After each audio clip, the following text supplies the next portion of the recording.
అరణ్యంలో ఒంటరిగా కూర్చున్న ఆ మహిళ దగ్గరికి ఒక పాము వచ్చి ఏం చేసిందో తెలిస్తే మైండ్ బ్లాంక్ అవ్వాల్సిందే. ఎందుకంటే అది చేసిన పని. అరణ్యంలో ఒక పురాతన వృక్షం ఉంది. ఆ వృక్షం కింద ఒక యువతి మోకాలపై కూర్చొని ఉంది. ఆమె చెంపల మీదుగా కన్నీళ్లు ఆగకుండా జారుతున్నాయి. ఆ కన్నీళ్లలో బాధ మాత్రమే కాదు, పశ్చాత్తాపం, భయం, తల్లి అవుతున్న మహిళ ఆవేదన అన్నీ కలిసి ఉన్నాయి. ఆ యువతి పేరు సావిత్రి.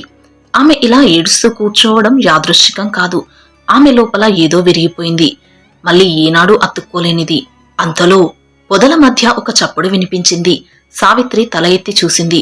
ఒక పెద్ద పాము నెమ్మదిగా ఆమె వైపు జారుకుంటూ వస్తోంది. భయంతో ఆమె వెనక్కి తగ్గింది.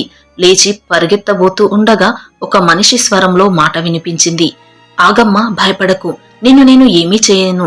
దయచేసి నన్ను నీ చీరలో దాచు. ఒక సర్పకారుడు నన్ను వెంబడిస్తున్నాడు. అతని చేతిలో పడితే నా జీవితం అంతే అని వేడుకుంది. ఆ మాటలు విని సావిత్రికి గుండె ఆగిపోయినట్టయింది. ఇది కలలా అనిపించింది. కాని అటువైపు నుంచి నిజంగానే ఒక సర్పకారుడు పరిగెత్తుకుంటూ వస్తున్నాడు. ఆ క్షణంలో భయం కాదు, దయ కలిసింది. సావిత్రి పామును తన చీరలో దాచింది. కొద్దిసేపటికి సర్పకారుడు వచ్చి ఇటువైపు పాము పారిపోయిందా అని అడిగాడు. గుండె దడదడలాడుతున్న సావిత్రి తల ఊపి లేదు అని చెప్పింది. సర్పకారుడు వెళ్లిపోయాడు. పాము బయటికి వచ్చి నెమ్మదిగా చెప్పింది, నీవు నా ప్రాణాలు కాపాడావు. ఈ రుణం నేను మర్చిపోను. కాని నువ్వు ఈ అడవిలో ఇలా ఎందుకున్నావు? నీవు గర్భవతిలా కనిపిస్తున్నావు అన్నది.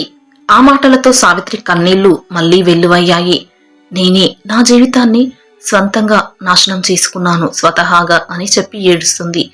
సావిత్రి తన తల్లిదండ్రులకు ఏకైక సంతానం. అపారమైన ప్రేమలో పెరిగింది. అతి ప్రేమ, అతి స్వేచ్ఛ ఆమెను తెలియకుండానే తప్పుడు దారిలో నెట్టాయి. గ్రామంలో ఒక యువకుడు ఆమెను గమనించడం మొదలుపెట్టాడు. అతని పేరు విజయ్. మాటల్లేవు, కేవలం ఒక చిరునవ్వు. ఆ చిరునవ్వు సావిత్రి హృదయంలో తలుపులు తెరిచింది. ఒకరోజు అతడు ధైర్యం చేసి చెప్పాడు, నేను నిన్ను ప్రేమిస్తున్నాను. నీకు నేనిష్టమైతే నా తల్లిదండ్రులను నీ ఇంటికి పంపుతాను అని. అది ఆమెకు ప్రేమగా అనిపించింది. కాని తల్లిదండ్రులు తిరస్కరించారు. ఆ అబ్బాయి తాగుబోతూ నీ జీవితం నాశనం చేస్తాడు అన్నారు. కాని సావిత్రి వినలేదు. అప్పుడు విజయ్ చెప్పాడు, మనం పారిపోదాం, తర్వాత వాళ్ళే ఒప్పుకుంటారు మనం పారిపోయి పెళ్లి చేసుకుంటే అని. ఆ ఒక్క నిర్ణయం ఆమె జీవితాన్ని నరకంగా మార్చింది. మొదట ప్రేమ, తర్వాత నిజం బయటపడింది. తాగుడు, హింస, అనుమానం, మానసిక వేధింపులు.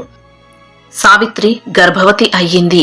అది తెలిసి అతడు ఆడా లేక మగ తెలుసుకోవాలని ఎన్నో ప్రయత్నాలు చేశాడు. అందులో ఒక డాక్టర్ అమ్మాయి అని చెప్పాడు.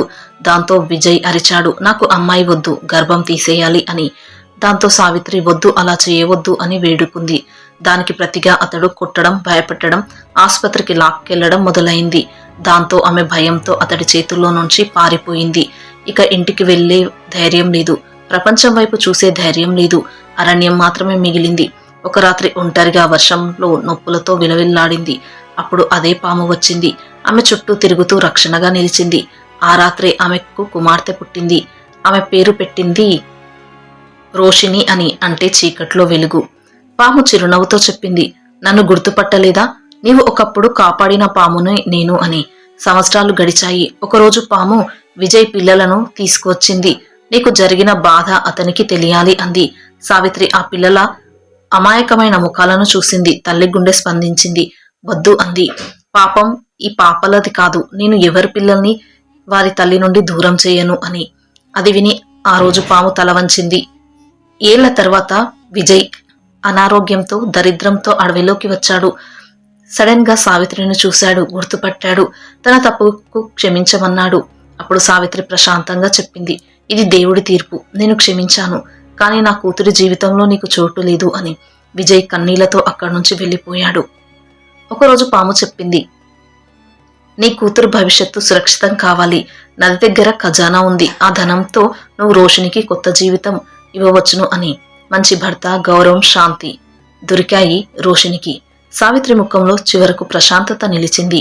ఈ కథ మనకు చెబుతుంది, ప్రేమ గుడ్డిగా ఉంటే జీవితం అంధకారం అవుతుంది. కానీ కరుణ ఉన్న చోటే దేవుడే కాపలాగా నిలుస్తాడు. కాదంటారా?